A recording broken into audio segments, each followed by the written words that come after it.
Have you ever stood in front of a world map, looked at the continents and wondered, where did they come from? Have they always been there, motionless, like perfect pieces of an eternal picture? Or were they once one, once embracing, then separated over millions of years, like old friends lost in the flow of time? I am a scientist, having spent decades in the lab and on field trips, searching for answers to the mysteries of the Earth. But there is one story, one name, that I can't stop thinking about. A man who dared to ask the questions that the scientific world once laughed at. Alfred Wegener. He saw the Earth not as a static planet, but as a living story, where continents drifted, collided, and shaped the world we live in today. But why was such a great mind ridiculed, forgotten, and only recognized when it was buried forever under the ice? Have we, who live in the age of technology, with GPS measuring every inch of continental movement, unintentionally turned our backs on the pioneer who started it all? I feel a pain, an injustice, when I think of Wegener.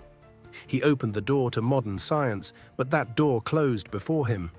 Today we will gather here, on a quiet night, to tell the story of Alfred Wegener's life, a journey of vision, tragedy, and awakening. This is not just a story of science, but of courage, of buried dreams, and of how the truth, despite being rejected, still finds its way to shine. Before we begin, I would like to ask you to support the Obscure Minds channel with a like and a subscription. That motivates us to bring to light forgotten scientific stories like these, stories that deserve to be told. Now, join me in the world of Alfred Wegener, where the Earth does not stand still, and the truth costs a lifetime. So, who was Alfred Wegener, and what made him one of the greatest yet most overlooked minds of the 20th century? Let me take you back to Berlin, 1880, where this story begins. I still remember the thrill of reading Darwin's On the Origin of Species for the first time, the feeling that the world had just opened up. I think Wegener had a moment like that, perhaps as a boy in Berlin. Alfred was the youngest in a well-off family, his father a pastor, his mother a homemaker. Young Alfred was bright, curious, and oddly fascinated with Greenland, that distant, icy island. After earning a PhD in astronomy from the University of Berlin in 1905, Wegener didn't settle for a safe lab career. He craved the field, the harsh thrill of exploration. He set a world record in 1906, flying a hot air balloon for 52.5 hours straight with his brother Kurt. But Greenland was where he found his calling. During his first expedition there from 1906 to 1908, he studied the polar atmosphere, befriended climatologist Vladimir Köppen, and began dreaming of bigger mysteries. Quote from Wegener's 1906 letter, "Greenland is not just ice, it's a puzzle, and I want to solve it." In 1910, a moment changed everything. Wegener noticed the uncanny fit between the coasts of South America and Africa. He wrote in his journal, "Could they have once been one?" From there, he dove into research, gathering evidence from fossils, rocks, and ancient climates. He found identical fossils in South America, Africa, India, and Australia.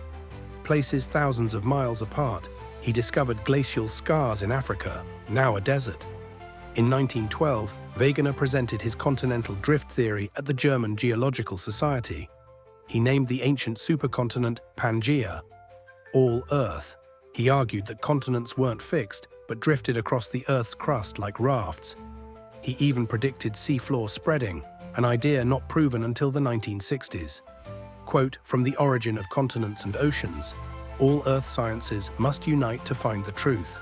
Wegener's theory wasn't just a geological idea, it was a holistic vision, tying together biology, paleoclimatology, and geography.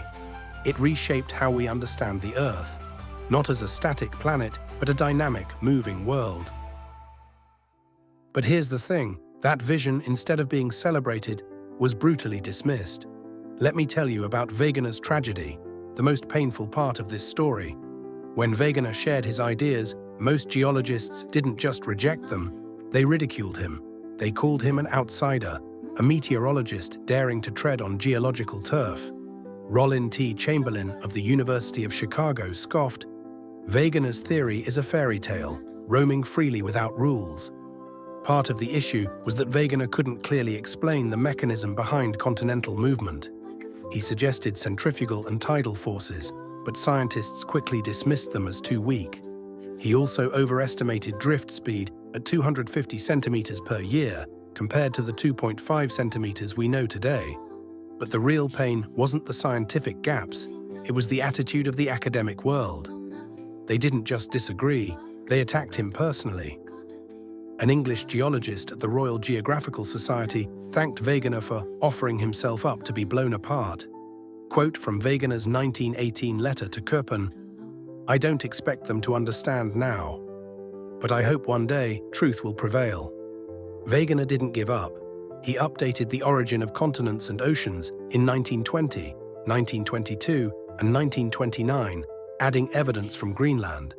But the more he tried, the more isolated he became. He moved to Austria, taking a professorship at the University of Graz, but was still seen as an eccentric. In 1930, Wegener led a final expedition to Greenland to study ice flow and climate. It was a doomed journey. In -54 degrees Celsius cold, he and his teammate Rasmus Willemsen battled dwindling supplies and brutal weather. On November 1, 1930, his 50th birthday, Wegener left the Eismeter station to return to the coast. He never made it back. His body was found the next year, buried in snow, beside his journal and an unsent letter to his wife, Elsa. Rasmus Willemsen vanished forever. Wegener died alone, carrying his dream of a moving Earth. And then, like a forgotten melody, Wegener's legacy found its light. Let me tell you how the world finally saw the truth he envisioned long before his time. It took nearly 40 years after Wegener's death for his continental drift theory to be revived. In the 1950s and 1960s, scientists like Harry Hess, Bruce Heezen, and Marie Tharp discovered seafloor spreading and the Wadati-Benioff zone, confirming Wegener's ideas.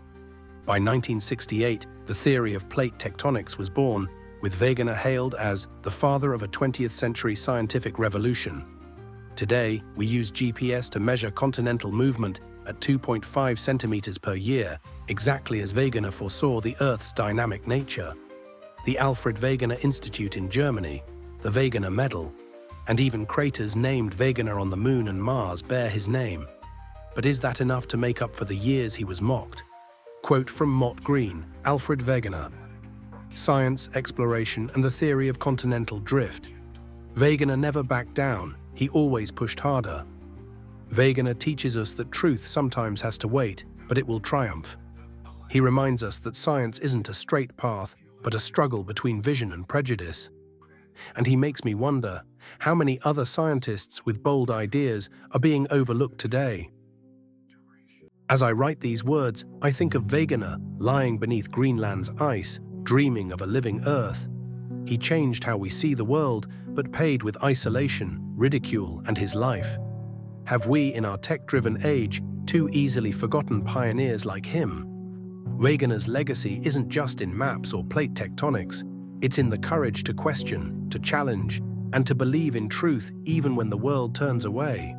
His past reminds us of the present, of ideas dismissed because they're too new, too strange. And the future, it depends on whether we dare to listen to voices like Wegener's. I want to ask you, if you were a scientist in Wegener's time, would you have stood with him or with his mockers? And today, what visions do you think we're missing? Share your thoughts in the comments. I'd love to hear your story. Thank you for joining Obscure Minds to explore Alfred Wegener's story. If you found this worth sharing, please like, share the video, and subscribe to uncover more forgotten scientific tales. We'll see you in the next one.